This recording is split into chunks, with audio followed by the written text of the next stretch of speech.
Good morning or good afternoon. I know it is hard to get up nowadays.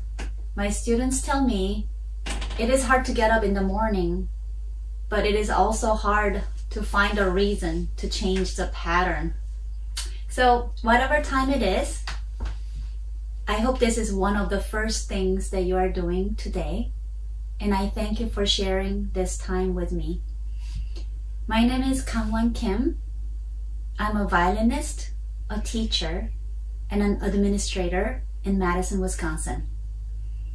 This marks the 13th year for me at Credo as a faculty. And Credo is always one of my favorite time of the year. I am sorry that we're not together in person, but I'm grateful for this opportunity to meet you virtually. I'm imagining right now all of us gathering together in Fairchild Chapel in Oberlin. Sometimes the noise outside is really loud, whether it be the construction, the birds, or the rain. We have to close all the windows and it feels damp and hot. It gets pretty dark in Fairchild Chapel as well. I love the moment that we all stand up and start singing together. Spirit of the living God, fall afresh on me. Spirit of the living God, fall afresh on me. Melt me, mold me, fill me, use me. Spirit of the living God, fall afresh on me. I'm imagining the sound of our singing echoing everywhere. I am imagining seeing all of your smiley faces looking back at me. I am imagining my colleagues in the back looking at me with big smiles. My heart is full and I am grateful. I am truly grateful that we get to connect with each other at this time. Human connections are so important, and more than any other time in history, we really need each other.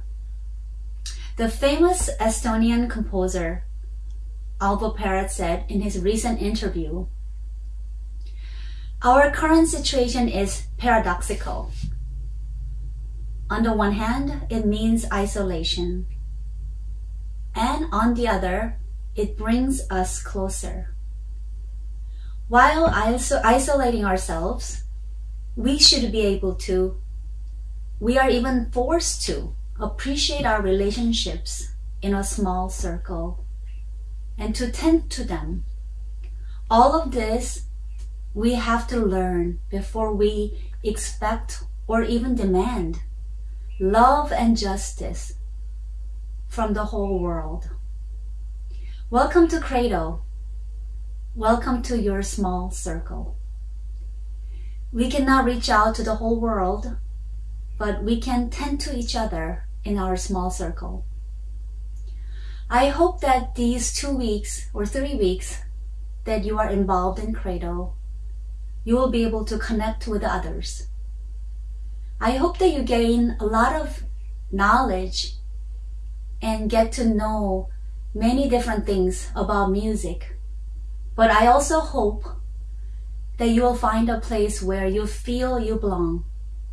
We are a small circle of people who love music and who are looking for ways to share the music with the world. This has been such a confusing time. There's so much bad news every day. I started hearing about the coronavirus from my family in Korea back in February. And I have to say, honestly, things have not gotten much better since then. I remember the first month of quarantine was very difficult for me. I had a lot of negative feelings inside me. There was so much anxiety everywhere, and it seemed that the whole world was going through a concussion together. I began to wonder what God had in mind. Then one day, I read this verse. Do not conform to the pattern of this world, but be transformed by the renewing of your mind. Then you will be able to test and approve what God's will is, His good, pleasing, and perfect will. For me, how I feel depends so much on what I read and what I listen to. I have to say, reading the news every morning really didn't help me start the day right. I did not start the day happy. I felt my mind was already so full by 9 o'clock, but full with the wrong things. There was a lot of anxiety, fear, anger, complaints, and confusion. One night, I started listening to an online discussion called the Veritas Forum. They were discussing coronavirus and quarantine, and they had invited renowned Christian scholars and professors to talk about what we were going through. These people knew history, science, sociology, and modern technology. And they were comparing this pandemic to many other crises in the human history. It was the first time for me that I heard this was not just a time of global disaster, but a time for an opportunity for a change, for an improvement, and for a sharp turn for the better for the humanity. In another session, Mako Fujimura, the Christian artist, was one of the panelists. I have always admired Mako Fujimura's art and his writing. He talked about being an artist in the time of lament. Mako Fujimura lived only 3 blocks away from the World Trade Center with his young children when 9/11 happened. He said he remembers sitting in his studio alone for days, trying to figure out what an artist should be doing during a time like this. He said it took him a long time to go through what he was feeling and what had been lost. For almost 20 years, he has been living the trauma, and he said he may be still living that trauma. But what he said was remarkable. The trauma did not stop him from creating art. Rather, the suffering and the trauma became the fuel for him and for his creativity. And he called that being an artist in time of lament. He mentioned that the most distinguished creation in cultural history, artists and writers alike, happened during the trauma. Writers like Shakespeare, Hemingway, C.S. Lewis wrote directly out of their own traumas. When I think of it, Mozart wrote that beautiful E minor violin sonata after he lost his mother. Apostle Paul wrote many letters that inspired so many people throughout generations while he was in prison. It was a transforming moment for me to hear that an artist is someone who takes reality, even a harsh reality, and turns it into something meaningful. The film critic Alyssa Wilkinson says, that artists give people the language that the scientists, politicians, and teachers cannot give. I thought to myself, isn't that wonderful that I know the language of music and I can give others a way to express themselves or feel with me what they are going through. From then on, I watched and listened to things that truly inspired me. I searched for things that were good for my soul.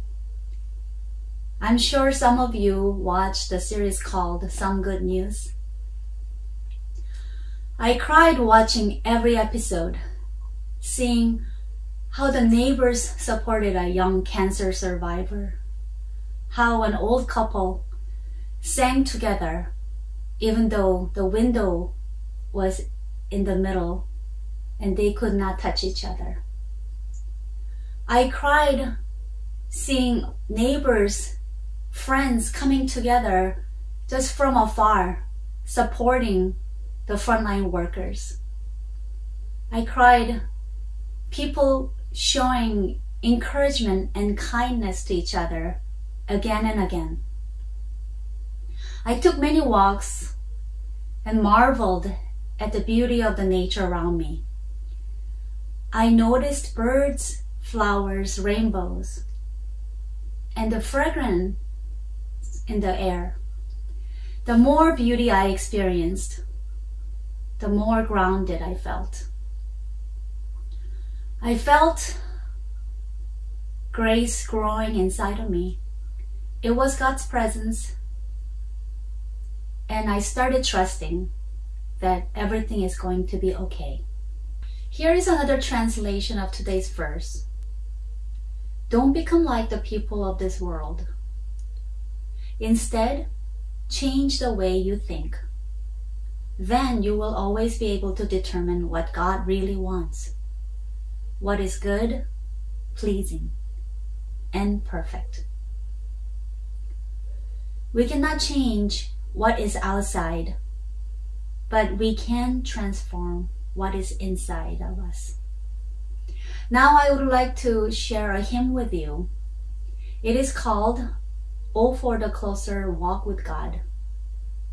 My friend Micah Bear composed this hymn 4 or 5 years ago. He is a violist and pianist as well as a composer.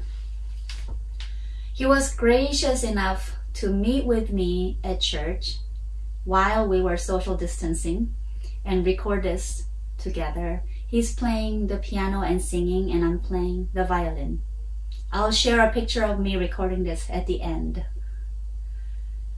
I love the fact that this hymn was composed so recently and that it speaks to me every time.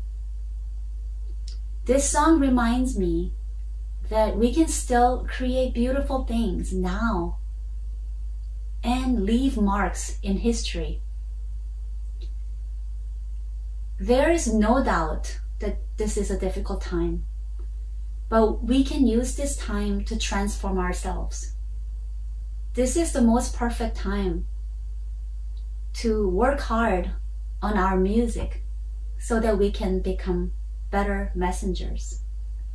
As musicians, we can reach out and feel the hunger that people have for beauty, hope, connection, and serenity. Thank you for joining me today.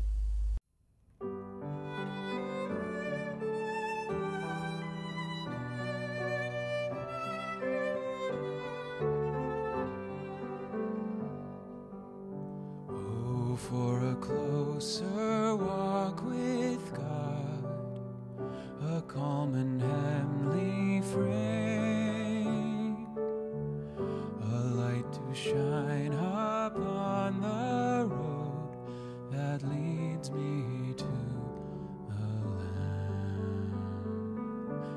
Where is the blessedness I knew when first I saw the Lord?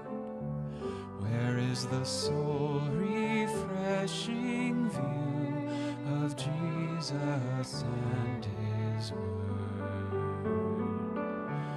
What peaceful hours I once